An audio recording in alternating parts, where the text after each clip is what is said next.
حمدا كثيرا طيبا مباركا فيه كما يحب ربنا ويرضاه. وأشهد أن لا إله إلا الله وحده لا شريك له، وأشهد أن محمدا عبده ورسوله، وصلى الله عليه وعلى آله وأصحابه وسلم تسليما كثيرا. أما بعد، قال شيخ الإسلام محمد بن عبد الوهاب رحمه الله: وعن معاذ بن جبل رضي الله عنه قال: dari Mu'adz bin Jabal radhiyallahu ta'ala anhu qala, Mu'adz bin Jabal ibn Amr ibn Aus al-Ansari al-Khazraji, Abu Abdurrahman min sahabatin Nabi sallallahu alaihi wasallam al-kiram, dan beliau mengikuti sekian banyak dari peperangan bersama Nabi, mulai dari peperangan yang pertama yaitu perang Badar, dan perang-perang yang berikutnya. Dan beliau adalah salah seorang yang diutus oleh Nabi sallallahu alaihi wasallam ke Yaman dalam rangka untuk mendakwahi ahlul kitab ilal Islam.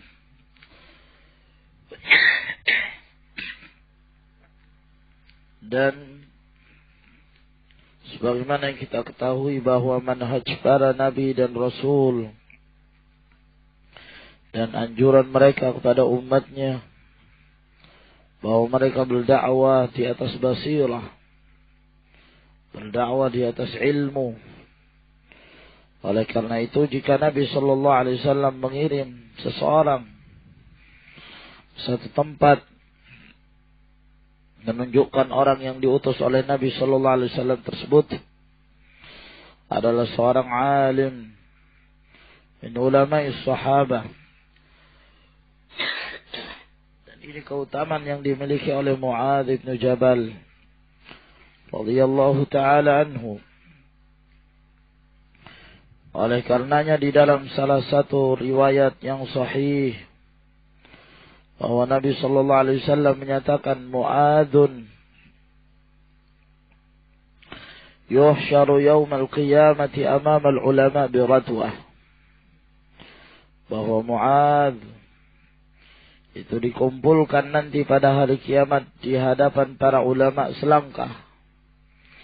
Beliau orang yang termulianya di kalangan para ulama. Dan di dalam riwayat yang lain Rasulullah SAW menyatakan, A'lamu ummati bil halal wal haram Mu'adz bin Jabal. Umatku yang paling mengerti tentang halal dan haram adalah Mu'adz bin Jabal radhiyallahu ta'ala anhu. Beliau berkata, kuntu radifan Nabi sallallahu alaihi wasallam. Adalah aku berada di belakangnya Nabi sallallahu alaihi wasallam sebagai orang yang dibonceng oleh Rasulullah sallallahu alaihi wasallam ala himarin, di atas seekor keledai. Di sini menunjukkan bolehnya mengendarai satu kendaraan berdua. Naam, bolehnya demikian. Sebab Rasulullah sallallahu alaihi wasallam, naam, beliau berboncengan bersama Mu'adz bin Jabal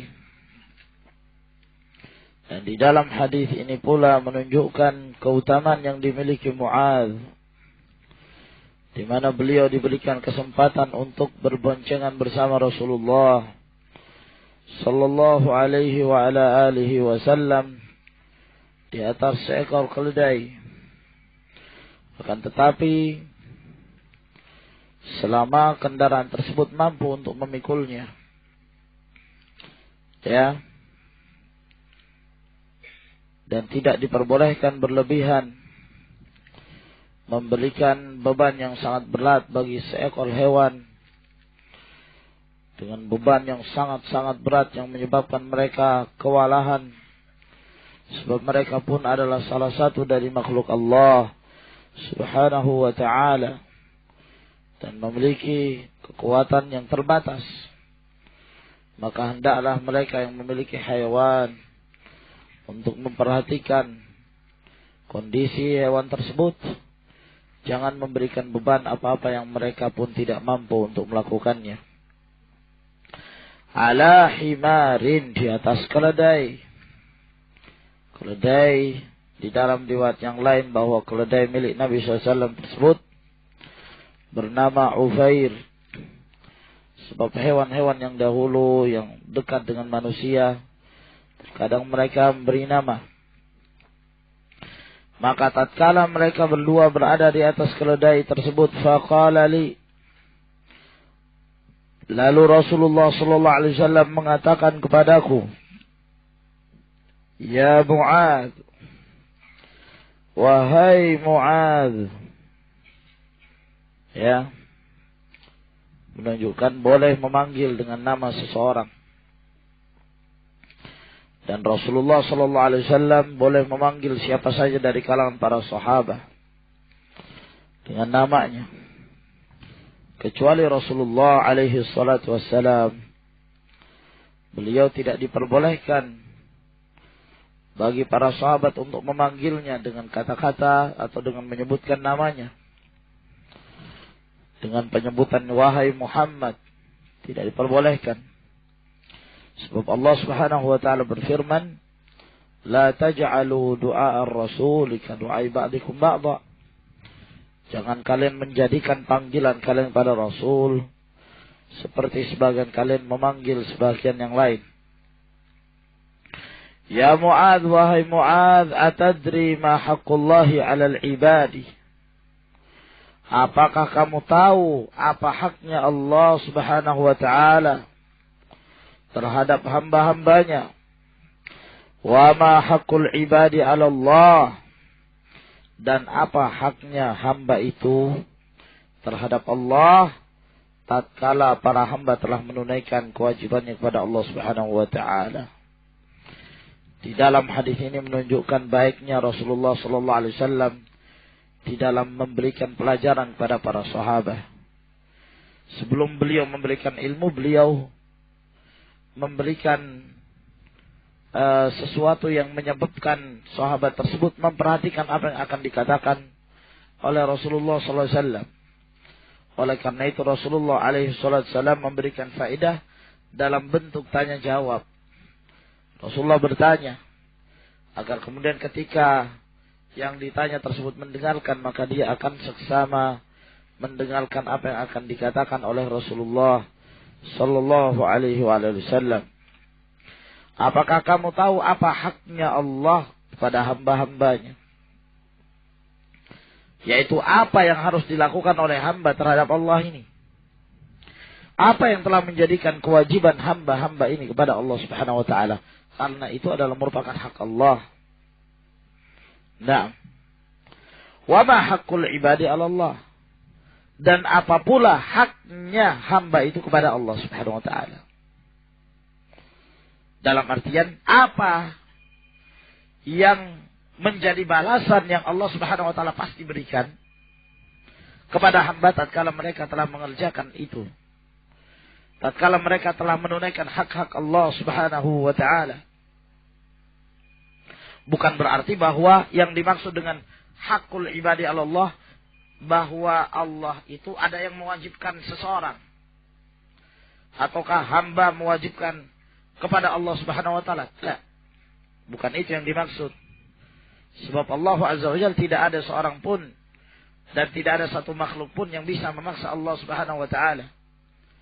Akan tetapi yang dimaksud di sini dengan perkataan beliau, hakul ibadi 'ala Allah, haknya hamba ya terhadap Allah Subhanahu wa taala, maksudnya bahwa Allah Subhanahu wa taala yang telah menjanjikan kepada hamba-hambanya dan Allah mewajibkan hal itu kepada dirinya sendiri untuk menepati apa yang telah Allah Subhanahu wa taala janjikan tersebut.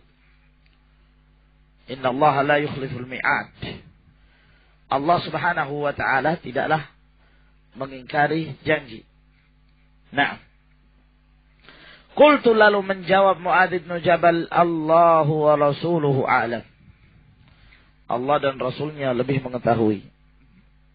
Ini adabnya para sahabat dan baiknya mereka sebagai orang yang belajar di hadapan Rasulullah sallallahu alaihi wasallam. Dan ini sepantasnya lah yang dilakukan oleh para muta'allim, orang-orang yang pemula di dalam belajar. Seorang penuntut ilmu mesti bersikap tawadhu dan pernyataan Allah wa Rasuluhu a'lam, mengembalikan ilmu kepada Allah Subhanahu wa taala dan kepada Rasulnya sallallahu alaihi wasallam dalam perkara-perkara yang tidak kita ketahui. Naam, mengucapkan la adri, saya tidak tahu, dalam perkara-perkara yang kita tidak ketahui. Ini adalah merupakan adab bagi seorang talibul ilm. Seorang yang menuntut ilmu, hendaklah mereka bersikap tawadhu, bahwa tidak semua ilmu mereka ketahui. Bahkan ilmu ini sungguh sangat banyak, seluas lautan. Naam, dan bahkan lebih luas daripada itu. Sehingga seorang penuntut ilmu, walaupun dia menghabiskan umurnya untuk menuntut ilmu, niscaya tidak akan ada habisnya. Ini akan menimbulkan perasaan tawadhu dan rendah diri kita. Sehingga ketika ada sesuatu atau ada permasalahan yang kita tidak ketahui, dengan ringan kita mengatakan la adri, saya tidak tahu. Wallahu a'lam. Allah Subhanahu wa taala dan Rasulnya lebih mengetahui perkara tersebut. Jangankan kita, para a'immah, Al-Imam Malik bin Anas rahimahullah ta'ala pernah didatangi oleh seorang sambil membawa puluhan pertanyaan. Ada riwayat yang mengatakan sampai 48 pertanyaan. Ternyata tidak ada yang beliau jawab kecuali 8 pertanyaan saja. Lalu kemudian orang ini mengatakan, wahai imam, aku datang dari jauh untuk mendapatkan jawaban darimu. Dan engkau setiap ditanya, engkau mengatakan saya tidak tahu. Nah, apa jadinya nanti? Apa yang harus katakan pada mereka? Kata Imam Malik, pulanglah kamu dan katakan bahwa Al-Imam Malik tidak tahu. Malik bin Anas tidak mengetahui. Nah, ini merupakan adab berbeda dengan adabnya para mutakabbirin yang merasa gengsi dan merasa malu untuk mengatakan wallahu a'lam dalam perkara-perkara yang mereka tidak ketahui. Nah, qultu Allah wa rasuluhu a'lam. Allah dan Rasulnya yang lebih mengetahui. Qala, jawab Rasulullah sallallahu alaihi wasallam, haqqullahi 'alal ibadi. Haknya Allah kepada hamba-hambanya, yakni kewajiban hamba yang harus mereka tunaikan kepada Allah Subhanahu wa taala, ayya'buduhu wa la yusyriku bihi syai'an, yaitu agar mereka menyembah hanya kepada Allah dan tidak menyekutukan dalam beribadah kepada Allah Subhanahu wa taala sedikit pun. Ini merupakan inti dari dakwah. Ini merupakan inti yang menjadi hak Allah Subhanahu wa taala terhadap hamba-hambanya. Oleh karena itu Allah Subhanahu wa taala menjadikan tujuan diciptakan jin dan manusia tersebut semata-mata karena perkara ini, perkara tauhid, agar seorang manusia menundukkan dirinya, beribadah, mentauhidkan Allah Subhanahu wa taala. Wa haqqul ibadi 'ala Allah, dan haknya para hamba itu kepada Allah. Yani apa yang Allah Subhanahu wa taala balas tatkala mereka telah menunaikan kewajiban mereka kepada Allah Azza wa Jalla, alla yu'adziba man la yusyriku bihi syai'an. Balasannya adalah Allah Subhanahu wa taala tidak mengazab orang-orang yang tidak menyekutukan Allah Subhanahu wa taala sedikit pun. Allah tidak akan menyiksa mereka. Allah Subhanahu wa taala tidak akan masukkan mereka ke dalam neraka. Bagi siapa? Ahlu tauhid. Orang-orang yang senantiasa beribadah hanya kepada Allah Subhanahu wa taala. Makna dari hadis Nabi sallallahu alaihi wasallam, alla yu'adziba man la yusyriku bi syai'an, bahwa Allah Subhanahu wa taala tidak mengazab, tidak menyiksa orang yang tidak menyekutukan dalam beribadah kepada Allah Subhanahu wa taala. Maksudnya bahwa Allah Subhanahu wa taala tidak menyiksanya, ada beberapa kemungkinan. Tidak menyiksa, yakni tidak dimasukkan ke dalam neraka. Ya. Bahkan tidak dihisab sama sekali. Ini di antara ahlu tauhid ada yang demikian. Hadis Abdullah bin Abbas radhiyallahu taala anhuma, ketika Rasulullah sallallahu alaihi wasallam diperlihatkan kaum, lalu kemudian beliau mengatakan, wa fihim 70,000 yadkhuluna al-jannah bighairi hisabin wal adzab.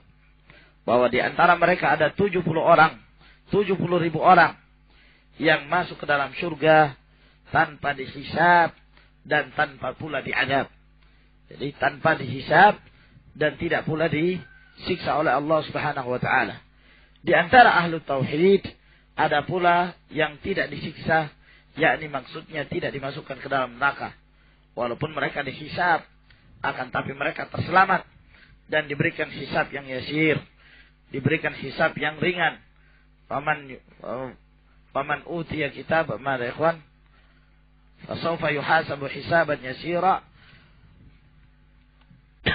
wa yalqa ila ahlihi masrura. Naam, maka mereka akan dihisab. Faman utiya kitabahu biyaminihi fasawfa yuhasabu hisaban yasira. Barang siapa yang diberikan kitab dengan tangan kanan, maka dia akan dihisab dengan hisab yang ringan.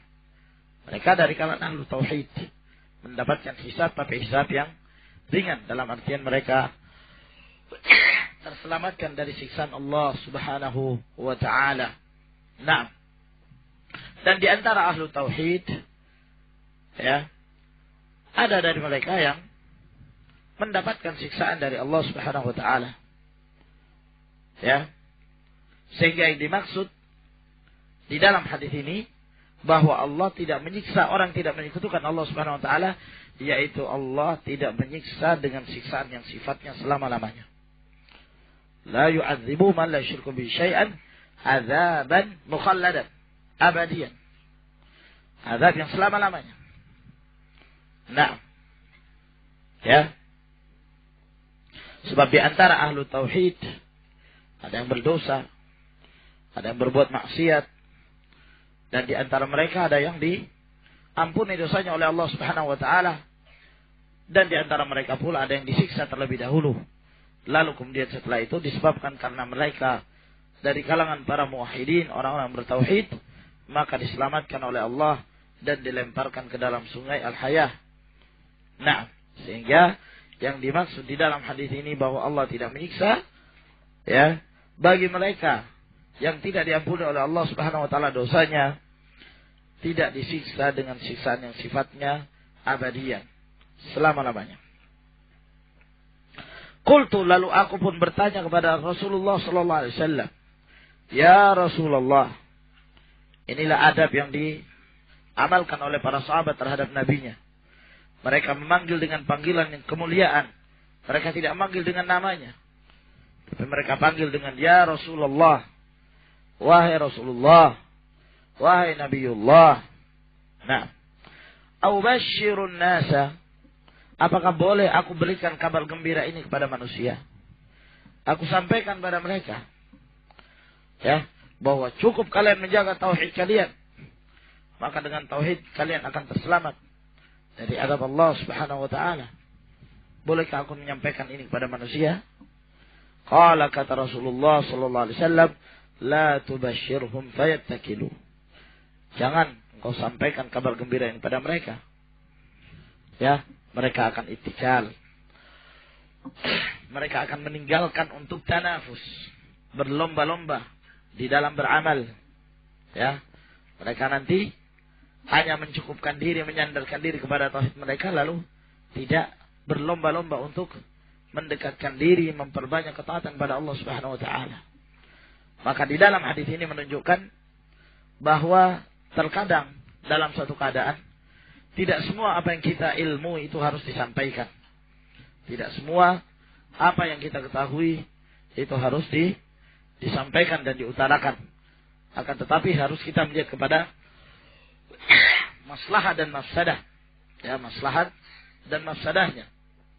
Nah, apabila kemudian yang kita hadapi dari kalangan mereka, nah, ya, apabila kita berada di hadapan orang-orang yang ashabul fujur, yang senang dengan perbuatan kemaksiatannya, maka hendaklah yang kita sampaikan adalah hadis-hadis tentang bahayanya berbuat dosa. Hadis-hadis wa'id yang penuh dengan ancaman. Allah Subhanahu wa taala azabnya alimun syadid. Ya, inna azab rabbika lasyadid. Sampaikan. Dan jangan kemudian kita menyampaikan sesuatu yang menyebabkan mereka semakin senang dengan perbuatan dosanya. Ya, memberikan harapan. La. Akan tetapi yang ada adalah tarhib. Akan tetapi di hadapan mereka orang-orang yang putus asa, merasa bahwa dosa-dosa mereka tidak menyebabkan mereka akan selamat dari azab Allah Subhanahu wa taala, khawatir mereka akan putus asa dari rahmat Allah, maka kita berikan targhib. Kita sampaikan targhib kepada mereka. Ya, jadi tergantung keadaan. Laisa kullu ma yu'lam yuqal. Tidak semua apa yang diketahui itu harus diucapkan, harus dikatakan. Akan tetapi hendaklah kita memperhatikan kondisinya. Oleh karena itu Rasulullah sallallahu alaihi wasallam ketika Mu'adz bin Jabal meminta izin untuk menyampaikan hal ini kepada seluruh manusia, maka dilarang oleh Rasulullah sallallahu alaihi wasallam, la tubashshirhum fayattakilu. Jangan kau sampaikan ini kepada mereka, jangan sampai mereka mempunyai sifat ittikal, tidak berlomba-lomba untuk mengamalkan amalan kebaikan, tidak berlomba-lomba untuk mendekatkan diri kepada Allah Subhanahu wa taala.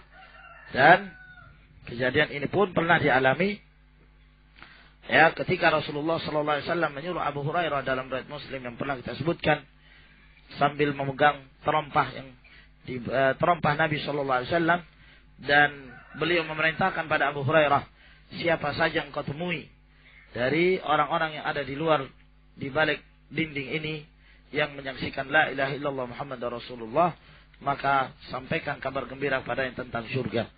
Dan kemudian beliau bertemu dengan Umar bin Khattab radhiyallahu ta'ala yang menyebabkan Umar marah dan memukul Abu Hurairah radhiyallahu ta'ala anhu hingga beliau terjerembab. Lalu kemudian akhirnya sampai kepada Rasulullah sallallahu alaihi wasallam, maka Rasulullah alaihi wasallam akhirnya menerima usulan dari Umar bin Khattab radhiyallahu ta'ala anhu. Akan tetapi Mu'adz bin Jabal radhiyallahu ta'ala anhu bukan berarti beliau kemudian tidak menyampaikan berita ini sama sekali. Ya, akan tetapi di akhir hayatnya, karena beliau khawatir jangan sampai beliau termasuk orang-orang yang mendapatkan ancaman menyembunyikan ilmu.